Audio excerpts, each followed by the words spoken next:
Après une présentation générale de l'application Monteverdi, nous allons, dans cette seconde partie, dérouler un traitement depuis l'ouverture et la visualisation d'une image jusqu'à sa classification supervisée à l'aide de l'algorithme SVM, toujours avec l'application Monteverdi. Donc nous reprenons l'interface du logiciel et nous allons ouvrir une image. Donc, comme tout à l'heure, je vais chercher une donnée sur mon ordinateur.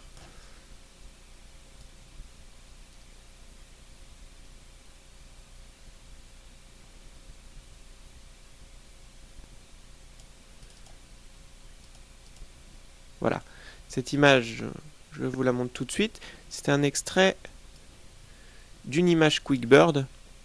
Donc, on a ici sélectionné que 3 bandes. C'est une image sur la ville de Toulouse. Avec le viewer, on peut visualiser cette image. Fusionnée en fait, panchromatique et XS à 70 cm de résolution. Une image qui fait 7000-5000. L'idée, ça va être de classifier un extrait de cette image, c'est-à-dire en sélectionnant des zones d'apprentissage, de pouvoir discriminer de manière automatique, à l'aide de l'algorithme SVM, des zones spécifiques. Par exemple les toits, la végétation, le réseau routier. La première étape, c'est que nous allons sélectionner seulement un extrait de l'image pour la démonstration. Voilà ici, l'interface qui va nous permettre d'extraire une région d'intérêt. Donc ici, nous allons prendre le haut de l'image à gauche.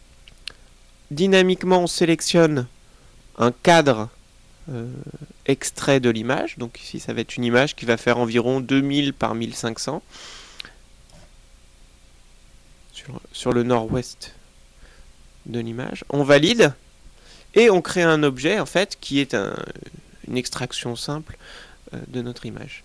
La première étape avant de classifier, ça va être d'abord de réaliser de manière assez classique une segmentation de cet extrait. Pour cela, nous allons aller dans la section Filtering et Monteverdi met à disposition un module de segmentation basé sur l'algorithme MinShift, voilà, qui va permettre de clusteriser cette image, plutôt cet extrait d'image, en prenant en entrée l'ensemble des bandes disponibles.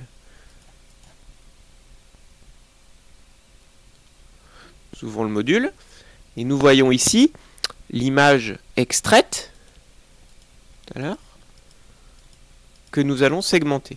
Alors, vous avez à disposition différents paramètres. Le rayon spatial associé à l'algorithme MinShift de segmentation, le rayon spectral, la taille minimum des régions segmentées et pour la visualisation, l'opacité associée à la segmentation.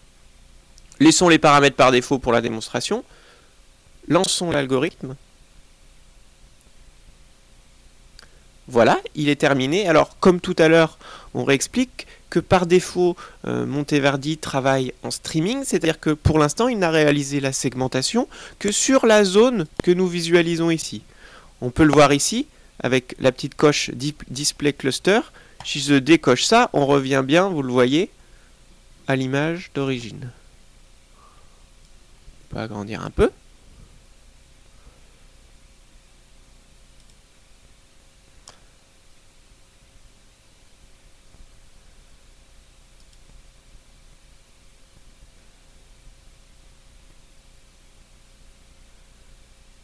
Voilà. Relance et la segmentation est faite. On peut visualiser les frontières associées aux régions segmentées. On voit qu'ici on a une segmentation, une sursegmentation par rapport à ce qu'on veut faire, si on veut discriminer les toits ou les routes. Donc un des moyens pour augmenter la taille, c'est de jouer donc voilà, sur la taille des régions. Donc ici on va mettre une taille par exemple de 500. On relance l'algorithme.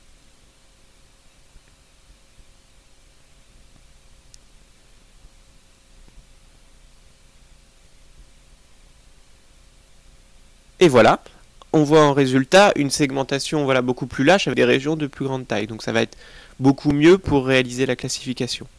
Quand on est satisfait de de sa segmentation pour cette image. On pourrait naviguer dans l'image et relancer la segmentation sur une autre zone. Ici, nous n'allons pas le faire.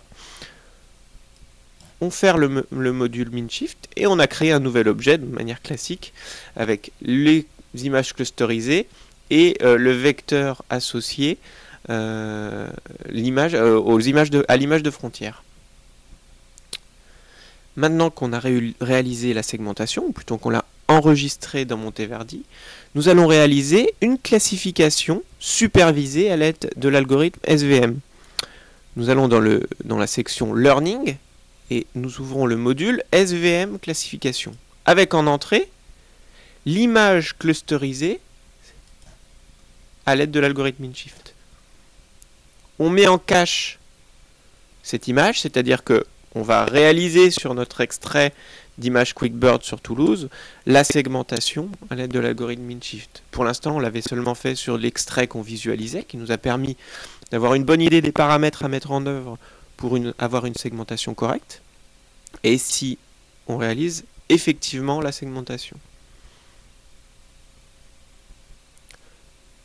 Voilà, donc c'est une image de 1000-2000 avec 3 bandes, donc il lui faut 30 secondes environ pour la réaliser. C'est fait. Et maintenant, nous sommes dans le module de classification. Alors, comment se présente-t-il? Avec une fenêtre qui va nous permettre de modifier les paramètres d'entrée des SVM et 2 fenêtres de visualisation de manière classique. La scroll window pour naviguer sur l'ensemble de la zone et l'image à pleine résolution.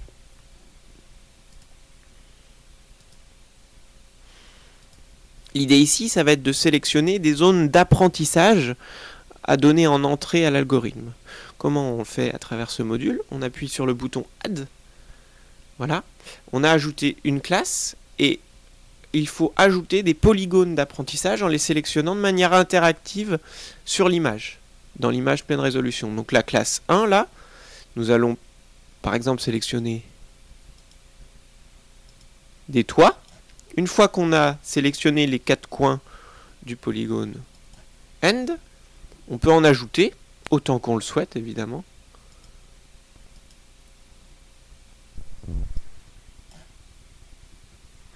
On modifie le nom de cette classe. Donc là c'est la classe des toits. Si on est satisfait ou si on n'a pas envie d'en sélectionner plus, on ajoute la classe, on passe à la classe suivante. Voilà, donc la classe 2, on va par exemple mettre dans la classe 2 un polygone sur les arbres ou sur la végétation. Voilà, celui-là est bien. Puis je peux lui en sélectionner un deuxième ici.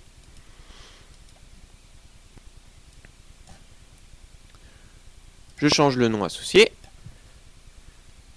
On va dire arbre. Okay. Et puis j'ajoute une dernière classe. On peut évidemment modifier la couleur associée au polygone.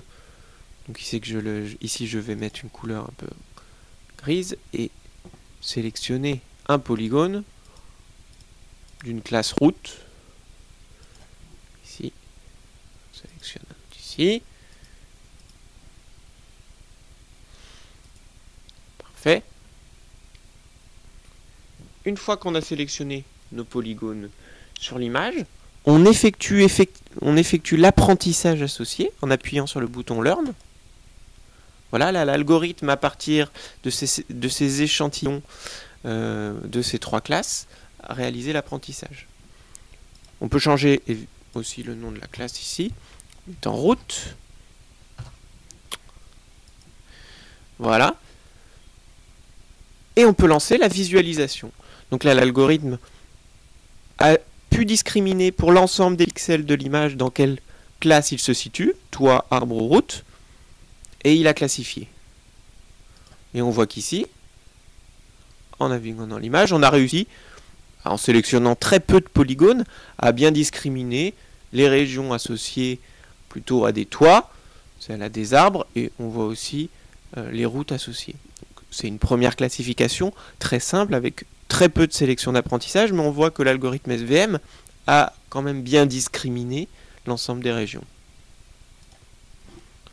On peut visualiser les résultats et la validité associée à cette classification